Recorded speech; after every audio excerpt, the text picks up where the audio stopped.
Hello guys, welcome to Gyrenation. I'm so excited for today's show. Of course, all of you know that I have been touting this for the longest of times because it's been definitely will be the highlights, I think one of the greatest highlights of my time doing the show, and that of course being with King Olwee. So I'm so excited, hope you guys are going to enjoy it. I'm gonna invite Olwee already to come and join us, and yeah, feel free to drop to drop your your questions whenever you feel free to. So let's go.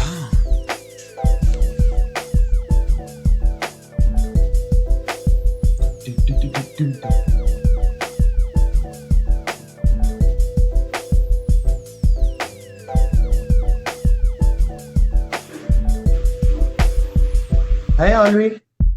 Hi. I can't see you. Can you see me? I can't see you either. Oh, shucksies. It's just spinning. Oh, okay. Let me try request you. Let's do it in the inverse. Okay, cool. Okay, cool. Okay.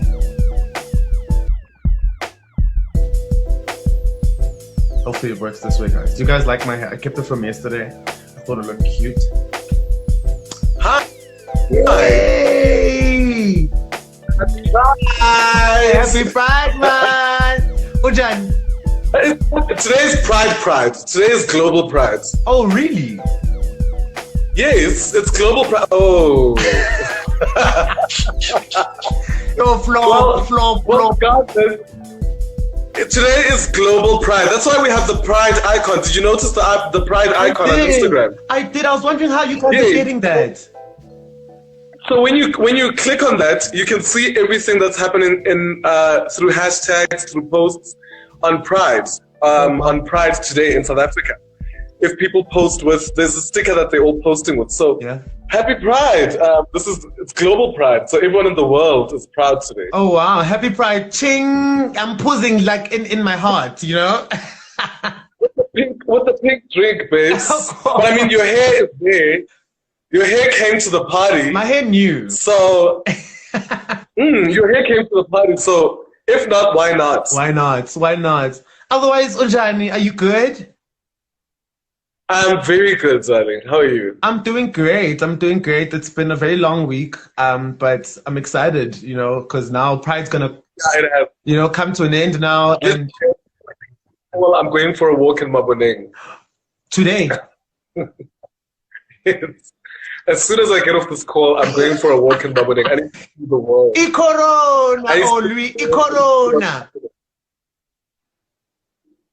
I'm taking a walk. I mean, it's in the air. Not if you're wearing a mask. That's you've got points there. You've got some points there. So I'm so excited to have you on because I have been wanting to have you and to speak to you, particularly because I think the work that you do is just beyond phenomenal, and particularly for queer folk, you're so inspirational. And I feel like this moment is so huge for me. Thank you for coming on. I really, really appreciate it. Thank you for having me. Yay. So I want to start off by speaking about, your whole journey from where you began. Of course, I did tell people that and market this as an opportunity to learn about being a multidisciplinary artist, because I feel like that is something so important within our industry. You can't just dabble in one thing, but of course there are so many different issues that come along with it. But of course you started off with your journalism degree and you took Roger's advice, and after you took Roger's advice, your life changed for the best, And I wanted to know, because I remember you posted a tweet about how you spent about 3 years unemployed at some point early on in your career. I wanted to know, how can one be flexible without falling victim to exploitation at an early phase of their career? At an early phase in their career? I was exploited. You're going to be exploited in the entertainment industry, whether you like it or you don't. And in the entertainment industry as a DJ, you're going to be exploited because it's literally until you can prove how good you are, you're going to be exploited because the general consensus is someone else can do it, and someone else is always willing to do it for free. Because a lot of creatives also come from good families. A lot of them come from good families, and because they come from good families, because the parents have allowed them to pursue a creative career, there are many people who have cars, who have things that you don't, as an advantage, and they're willing to do it for free until they earn their place in the industry. So it's something that's going to happen. You're going to be exploited, unfortunately, and there's no way to avoid it. It's just, I think for me, my luck was that when I got into the industry, I got in by way of friends, of very good friends. So my getting my assistant job was literally a friend saying they need someone who knows the industry like I do. And then I got I went to interview with other people, obviously because we had to do the due diligence stuff. And then luckily I was the best person for the job also. So if you like, I was lucky enough that people wanted to pay me it's I mean, it wasn't what I was supposed to be paid, but it was better than someone else who would have been in my position. Yeah, no, I mean, I know you cited particularly Linjit Manqele and Soli Muweng as people who were able to really like push on this idea of meritocracy. Do you feel like meritocracy is a principle that is championed enough within the industry? What's that word? Why are you hitting me with big words? What is that? Please say it so everyone can understand. I think I speak for everyone. Okay. I think I speak for everyone. Please put your hand up if you understand what meritocracy is. Please. Woo! What is it? The guys know. So it's essentially on merit. Do you feel like the principle of putting people on merit is something that's championed enough, or do you feel like there's more that needs to be done with it? And particularly with regards to people of minorities like women and LGBTQIA plus people, do you feel like allies have an obligation to do more in that regard? Well, let me start with the meritocracy thing. I think merit must be the basis, but at this point we also need to equalize because there's a lot of opportunities that we haven't had because at first cis heterosexual white men had them all, and then it's been trickling down little by little to where we are now. So it's a thing that yes, merit is the basis, but beyond us getting the women to get the jobs more, and we need and more black people, we also need to, as queer people, also be elevated to get those jobs because we don't have the equal opportunity. When someone like me goes into any kind of space, I'll give you an example. Whenever I go and I shoot, and to this day, whenever I'm shooting, people think that people who are new to the set always think that I'm the stylist on set. Or people think that I'm the makeup artist on set, depending on how I look. So, I mean, when I'm on set, sometimes I just don't wear makeup. But whenever I go to set, or wherever I go anyway, people think that I'm the makeup artist, I'm the stylist. So, and then they find out by other ways that actually this is my set. So that is a very important thing, that people are elevated beyond you just being married. You have to be good. Yeah. So you can't be good, but also you being good is not always enough.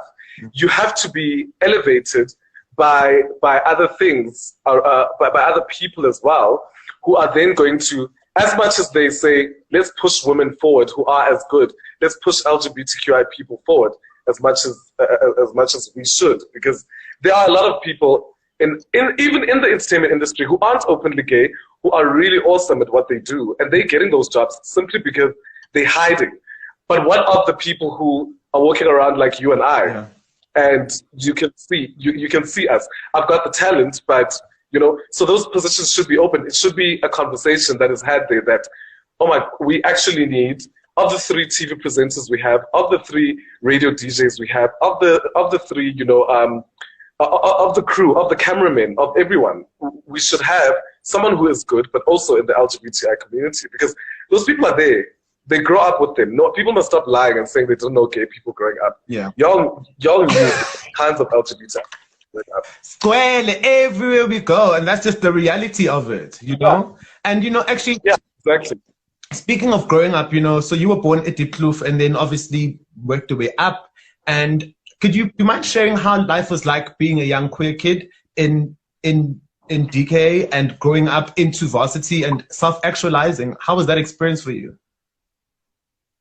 Well, I was always comfortable with myself in terms of me inside. So it's something that I knew. I just didn't know what it was. So let me make it quick so it's not a long story. But I literally didn't know what it was, but I knew that it wasn't supposed, inverted commas. I can't invert because I've got my glass. But I knew that I like boys. But then I realized what it was the more I watched TV, and then I started to see people, you know, on streaks, on seeing Somizi in interviews, Amstel, Goyo Jeff, all of them doing interviews. I then started to understand who I was. There used to be this beautiful thing that used to play on Mondays at 10 p.m. on SABC1, where young filmmakers were given a platform to have their films play on SABC1. And there was this story, I remember her name was Keketo or Keletso, I don't know, but she was from Orange Farm. There was there was a documentary on her that followed her, and she was from Orange Farm. And, you know, the things that she spoke about, I related to. And then I understood myself as that. And then that's when I knew what my identity is. But on the outside, externally, there were still those battles. There were battles around my neighborhood, at home, having to deal with, you know, homophobia on the streets. At home inside, it wasn't necessarily, I mean, there were things here and there, obviously. But I think as they grew up, they realized that, well, this one is not going to change. So, you know, we better fall in line. So that wasn't as bad or traumatic. And that, I think that's what made it so much easier. And then you go to school. School in primary school was a bit, there was oppressive, and then there wasn't, you know, because people grew up with me and they were like, that's Olwethu, that's how he is. And then you get to high school. High school, I took my part. Like, you couldn't touch me in high school. You were the SIC representative, correct? At your high school? Yeah, I was the SIC president, babe. Yeah. I was trying to hit. Lovely. Well, fun fact, the year that I was SRC president was the only year that they separated the role of head boy and head girl.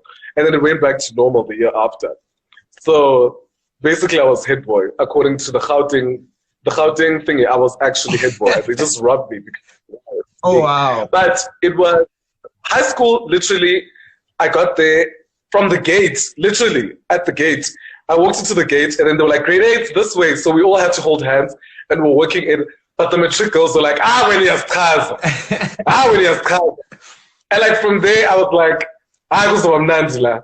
And the experience was great from then on, because I think I dealt with homophobia maybe twice in fights. The rest of the time in high school, really, I had a good time. I had a really good time. So actually, yeah, I mean, and still, you know, I didn't explicitly say I'm gay. I didn't talk about boys, but my expression of myself, speaking wise, dressing wise, you know, hair, all of that was, I could do that. And I could only talk, I spoke about boys like to a close set of friends, but yeah. Yeah. One of my favorite shows that you direct is actually Fake It Till You Make It. And one of the reasons why I love it so much is that, you know, for the first time, we actually like are seeing a young queer kid come of age, you know, and I feel like that's the power of that show. It's so, it takes, like, there was lots of controversy, obviously, on Twitter with regards to the casting and certain homophobia that might come out, but it was like, also, this is a reality, and we're about to show reality here, and it's like, weirdly enough, I resonated. I was like, oh my God, I feel what this main character is feeling, you know? And so my question is, you know, with regards to the queer community and from what you've observed on social media and your lived experience, what tropes, good or bad, do you feel that the gay community needs to instill or has in order to grow one another and understand and be kind to one another with regards to the coming of age process? What's a trope? So, itropy. I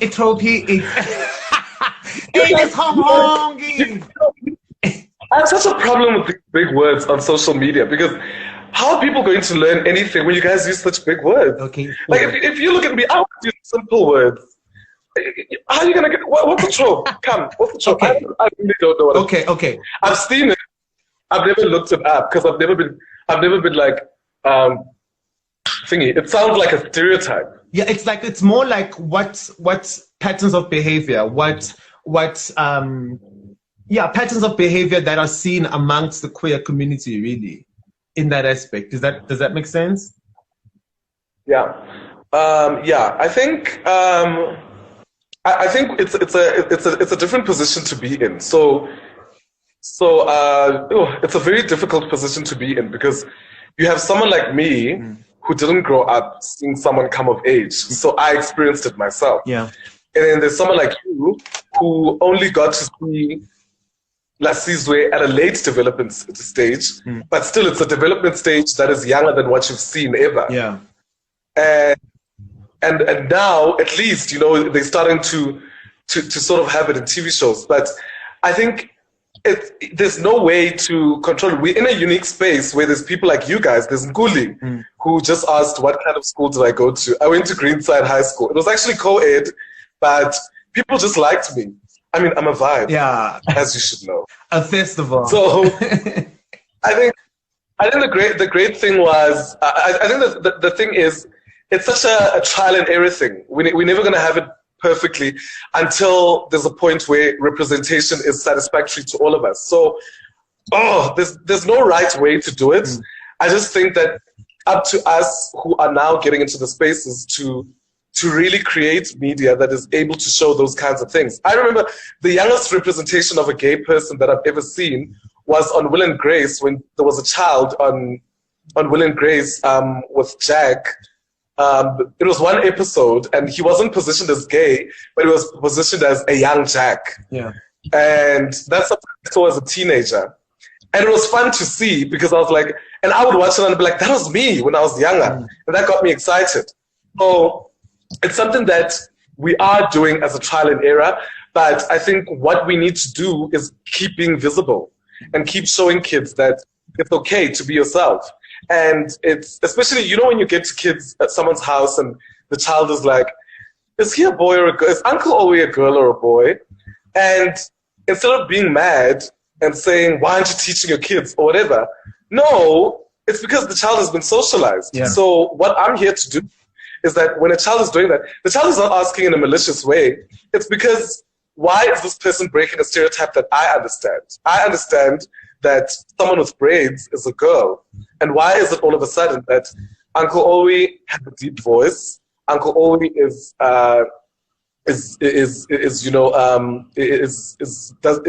male, and you can say, I'm gender queer. I'm gender non-conforming. Samesies.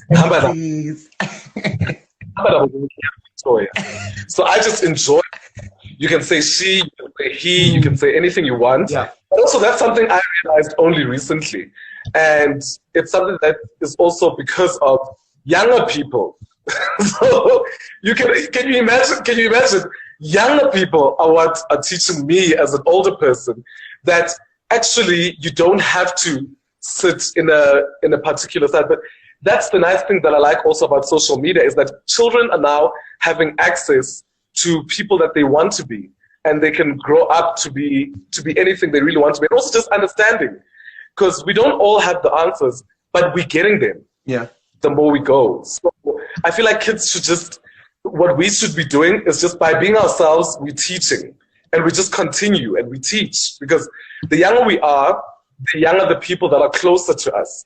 And the more willing we are to just speak and say, yeah, because Uncle Olwee is gay. And also in the way in our language our language is a lot, we grow up being taught that, and that's the biggest problem with the trans children of like Charlie's, Dwayne Wade. Yeah.